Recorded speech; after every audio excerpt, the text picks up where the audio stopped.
¿Sabías que las cebras son mucho más que sus rayas? Te cuento 3 datos que te van a sorprender. 1. Cada cebra tiene un patrón de rayas único, como nuestra huella digital. No existen dos iguales dos. Las rayas no son solo decoración.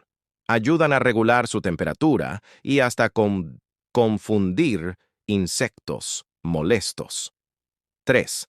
Las cebras son súper sociales, viven en manadas y, si una está herida, muchas veces las demás se quedan para protegerla. Así que ya lo sabes, las rayas de la cebra no son solo estilo, también son su secreto para sobrevivir.